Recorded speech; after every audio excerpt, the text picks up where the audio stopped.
መዝሙር ስሰማ በውጭ አለቅሳለሁ መስጊድ ውስጥ ሆኜ ቁርአን ስቀራ ቆይቼ አሁን ማለት ጥብቅ ማሳሰቢያ ለሙስሊም ወንድምና እህቶች ይሄንን ቪዲዮ ላይክ ሼር ኮፕሊንግ አለማድረግ ወላሂ ጣላለሁ ከናንተ ጋር ግዴታ ስለሆነ ማለት ነው። ሌላው ደግሞ ክርስቲያኖችን ብትሆኑ እውነትን ማወቅ እንደዚህ አይነት በየቦታው ያሉ አጭበርባሪዎችን በሙስሊሙም በክርስቲያኑም በፕሮቴስታንቱም ያሉትን በሙሉ የሃይማኖት ካባ እየለበሱ ስም የሚያጠፉ የግል ጥቅማቸውን የሚያሳድዱ እንደዚህ አይነት ወራዳ ሰዎችን ለማጋለጥ ጥቅም ስላለው እናንተም ይሄንን ቪዲዮ ኮፒ ሊንክ ሼር ማድረግ አለባችሁ። እውነት መስማት ስላለባችሁ እኔ አላህን እንዴት እንደማመሰግነው አላውቅም። በቃ እኔ በጣም ከሚያስጠላኝ ከሚያበሳጨኝ ነገር አስመሳይነት፣ ቀጣፊነት፣ ይሄ ያለቅጥ ገንዘብ መውደድ፣ ተገቢ ባልሆነ መንገድ የሆነ ሀብት ለማምጣት ፍቅር ለማምጣት የሆነ ነገር ወንብድና በአገር ላይ በቤተሰብ ላይ በወንድም ላይ ያለ ርህራሄ በጭካኔ መንገድ ገንዘብን ለማግኘት የሚሞክሩ ሰዎችን እጅግ ነፍሴ ትጸየፋቸዋለች። እጅግ ማለት ነው። ሰው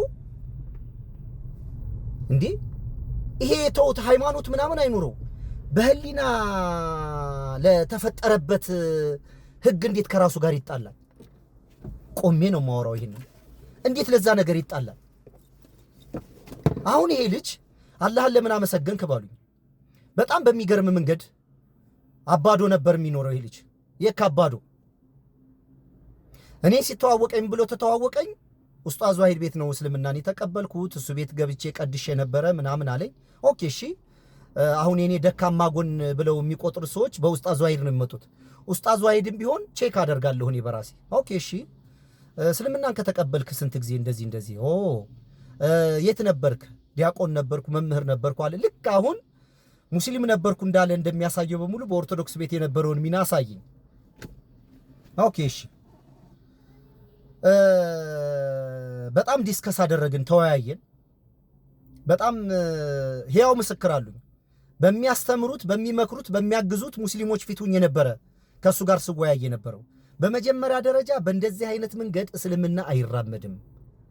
ለገንዘብ ብለህ ለሆድ ብለህ ከገባህ እስልምና የሚሰጠው ገንዘብ የለም። አንድ ሰሞን ሙስሊሞች አግዘው ረድተው ሊሆን ይችላል። በቋሚነት ግን አንተን መርዳትና ማገዝ ግዴታ የለባቸውም። እስልምናን የተቀበልከው ለህይወት ከሆነ ስራ ካልሰጡኝ ቤት ካልሰጡኝ እያልክ ለምንድን ነው የምትነጫነጨው? ሁልጊዜ ያንተን ቂቤ እየቀባኝ እንግዲህ ከኔ ቀድሞ ነው የሰለመው ይህ ልጅ። ከኋላው መጥቼ ልታግዘኝ በትምህርትም ልትረዳኝ ልትመክርኝ ፈልጋለሁ፣ ለዚህ ነው ፈልጌ ያገናኘሁ ብሎ ነው ያገኘኝ። እንዲህ አይነት አስተሳሰብህን አቁም። እስልምናን የተቀበልከው ለጥቅም ለገንዘብ ከሆነ አስቀምጠው ወደ ነበርክበት ተመለስ። አይ እስልምናን ደግሞ የፈለግከው ለህይወት ጎዳና ከሆነ የዘላለም ህይወት ፈልገህ ከሆነ ደግሞ በእንደዚህ አይነት መንገድ እስልምና አይራመድም። ያንተን ሆድ መሙላት ግዴታ የለባቸውም። ለአንተ ስራ የመፈለግ ግዴታ የለባቸውም። አንድ ሙስሊም አዞ አገዘህ ወይ ረዳህ ስራ ሰጠህ የራሱ ፍላጎት ነው እንጂ አንተ ማስገደድ አትችልም። እና እስልምና እንደ ቅድመ ሁኔታ እንደዚህ አድርገህ ማስቀመጥ አትችልም ብዬ በእስልምና እንደማይገፋ በሰው ላይ ፍርድ ስለማይፈረድ ግን እንደማይቀጥል አወኩኝ። በእስልምና ታውቃላችሁ የሰው አይብ አይወራም። የሰው ይሄ የትምህርት የወንብድና ያመጽተት ስለሆነ እንዴ መስጊድ እየሰገድኩ መዝሙር ስሰማን ባይመጣኝ ነበረ። እንደገና ስሰግድ መልሰኝ እያልኩ ነበር ምጸልየዋል። በጣም የሚያሳዝነውን ፓርት ልንገራችሁ። ከ15 ቀን ከ16 ቀን በፊት ደውሎልኝ ነበረልኝ። ምን ነው ዘጋሃይ ምናምን ብሎ እኔ ኦሬዲ ከልቤ ጠፋ። በጣም በደንብ ስለተነጋገርን በደንብ እኔም እንግዲህ አደረኩ ምናምን ለማለት አይደለም። በቃ እዛ ያሉ የካባዶ ሙስሊም ማህበረሰብ ያልተደረገለት ነገር የለም። ግዴታ አይደለም። ቤት የሌላቸው ቤት ሰጥተው ቤት ተከራይተውለት እዛም አካባቢ ሙዝና ምናምን እንዲሸጥ ተፈቅዶለት ነበረ። ልጁ እንደው ዝም ብሎ ባንዲ ከበርቴ መሆን ነው የፈለገው። እና እኔ ተሸክመህ ብላ ጫማ ጥረግ ስለሰለምኩ ብለህ ግን ሙስሊሙ ማህበረሰብ ማስጨነቅ አትችልም። እኔ የሰለምኩት ለአምኜበት በህይወት ለመኖር እንጂ እነሱ የሆነ እንዴት እንደዚህ ይሆናል? ስለዚህ ለገንዘብ ብለህ ከሆነ አስቀምጠው በጊዜ ነው ያልኩት። በጊዜ አስቀምጠው። ሁለተኛ ራስን ገልጣ አውራ፣ አታወናብድ። ሁለት ካባት ትልበስ። በጣም የሚገርመው መስጊድ ሲመጣ ሙስሊም ይሆናል፣ ቤተሰቦች ጋር ደግሞ ሲሄድ ኦርቶዶክስ ይሆናል። አታጭበርበር እንደዚህ። እኔ ስናገር በአካል አሁን እንደዚህ አይደለም፣ በደንብ ነው የምናገረው። አሁን እዚህ ጋር ማልናገራቸውን ነገሮች እና እኔም ይሶኬሽ ብዬ ባለ በሌላ አቅሜ እኔም የበኩሌን አድርጌ ዴሊቨር ስራ እንዲሰራ ሳይክል ለመግዛት አሰብኩኝ። እኔ በሳይክል አንዳንድ ነገሮች መጠጥ ግን እንዳታመላልስ። መጠጥ መሸጥም መጠጣትም ማመላለስም መግዛትም እኩል ነው ኃጢአቱ፣ እኩል ነው ክሬዲት የምትወስደው። ስለዚህ ከመጠጥ ውጭ ሌሎች ነገሮችን እያመላለስክ ብዬ እንደዛ አሰባስቤ የሆነ ነገር በማድረግ ራሳችን ጀምረን ከሌሎች ሰዎች እንደዛ እያሰባሰብኩለት ነበረ ሳይክል ለመግዛት። ያ በጅምር እያለ ጠፋ።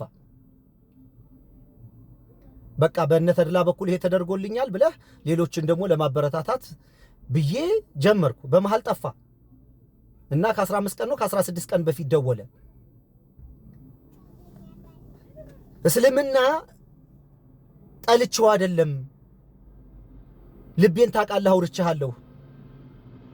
ምንም አማራጭ ስለሌለኝ ወላሂ ነው የምላችሁ፣ በአላህ ስም ነው የምምለው፣ ወላሂ ነው የምላችሁ። እንዲህ አይነት ነገር አስጠያቂ ቢሆን ከዚህ ልጅ ጋር ያወራ ነው ሪከርድ አላደርግም። እንግዲህ ሰው ወደ ቴሌ ሄዶ እኮ ማስቀዳት ይቻላል፣ በህግ አግባብ እንኳን ቢቀጠል። ውንብድና ማጭበርበር ስለሆነ እኔም ዋሽቼ ከሆነ የቴሌ ሪከርድ ይዘኛል፣ እሱ ዋሽቶ ከሆነ እንደዛም ድረስ ኤክስትሪምሊ መሄድ ይቻላል፣ ዲቴል መሄድ ይቻላል። እና እስልምናን እየወደድኩት ስራ ስላልሰጣችሁኝ እንደዚህ ስላላገዛችሁኝ ተመልሼ ማገልገል መቀደስ ጀምሬያለሁ አለኝ። በቃ ተስፋ በቆረጠ ስሜት ኦኬ አይደና እሺ እደውልልሃለሁ የሆነ በሉ ተነጋገሩና አለኝ። እንግዲህ እኔ ራሴ አዲስ ሰለምቴ ነኝ፣ ከኔ በፊት የሰለመ ልጅ ነው እሱ። ተነጋገሩና የሆነ መፍትሄ የምታደርጉልኝ ከሆነ አሁንም ተመልሼ መጥቼ ምን አይነት ሬሳ መንፈስ ነው ይሄው? ምን አይነት ወጣት ነው? ህፃን ልጅ ነው። ሰርቶ ተምሮ መለወጥ ይችላል። አሁንም የጠየቀኝ ገንዘብ ነው። አይገርም? ገንዘብ የሚሰጡኝ ከሆነ የሚለውጡኝ ከሆነ ተሟላ ነገር ትንሽ በቋሚነት ስራ ካገኘሁኝ ተመልሼ መጥቼ እስልምናን የማካሄድ ችግር የለብኝም ማለት። ተስፋ ቆረጥኩ፣ በልቤ ተስፋ ቆረጥኩኝ። መጀመሪያም እንደማይቀጥል አውቄ ነበረ። ግን እስልምና በገንዘብ ነው እንደዚህ ብለው ነው ምናምን የሚባል ነገር በጣም አጸያፊ ነገር ነው። እና እንደዚህ አይነት አወናባጅ ደንቆሮ ባለጌ ለእናንተም አይጠቅምም። ሙስሊም ቤትም ቢቆይ እንደዚህ አይነት ሰዎች አይጠቅሙም። አሁን ሰው ህሊና ጥሏል። በሆነ አጋጣሚ በግርግር ሀብታም ሆኖ መለወጥ ነው እንጂ የሚፈልገው በጭራሽ እንዴት ለገንዘብ ብለህ ሃይማኖት ትቀይራለህ? ሞት እኮ ይሻላል ይሄ። እና እንደዚህ አይነት ርካሽ ሰዎች እንደው አልሐምዱሊላህ እንደው ማወቄ ታውቃላችሁ፣ አላህ እኔ እጅ ላይ መጣሉ ይሄ ልጅ። እኔ እዚች ማህበራዊ ሚዲያ ላይ እስላምን ተገቢ ባልሆነ መንገድ በሚጠፋ ስም ላይ አላህ ጋሻና ጦር አድርጎ ቁጭ አድርጎኛል። አይቻልም። ባለን ድክመት ላይ መጠየቅ ትችላላችሁ። እስልምናን ግን በተለየ መንገድ የሆነ ስም ለማጥፋት መሞከር ግን አይቻልም። ይሄ ለእናንተም አይጠቅምም። ነገ ከነገ ወዲያም ለእናንተ አይጠቅምም። ይሄ ነገ ከነገ ወዲያም ለእናንተም አይጠቅምም። የሚረባም ሰው አይደለም እንደዚህ አይነት ሰው። መጀመሪያም ገንዘብ ብሎ ነው የወጣው። ያሰበው ነገር አልተሳካለትም። ወጥቶ ያው መብቱ ነው። ማን አስገደደ? ውስጥህ እያወቀው ይሄን ቪዲዮ ኮፒ ሊንክ ሼር አድርጉ። ውሸት ከሆነ ይመልስ በአደባባይ። በጣም የሚያሳፍረው ነገር ልንገራችሁ። ቁርአን አስተምር ነበር አለ። አንተ ቁርአን እያስተማርክ ለሌሎች ዳዕዋ እያደረግክ አባዱ መስጊድ ላይ ውሸታም መንፈስ። ይሄ በጣም አሳፋሪ ነው። ለሁላችንም አይጠቅምም። እኔ እንዳጋጣሚ በቃ ላኢላሃ ኢላላህ አላህ እንኳን ይሄን ልጅ ለኔ አሳልፎ ሰጠው። እና አትሸወዱ በእንደዚህ አይነት አስመሳዮች፣ አጭበርባሪ ሌቦች አትሸወዱ። ይሄ ህፃን ልጅ ነው እኮ ሰርቶ መለወጥ ይችል ነበር። ይሄ በጣም አሳፋሪ ምግባር ነው። አድርሱለት በደንብ። በዚህ መንገድ ለተሸወዳችሁ ሰዎች እንዲህ አይነት ወንበዴዎች ለሁላችንም አይጠቅሙም። ሰላም አለይኩም ወራህመቱላሂ ወበረካቱ።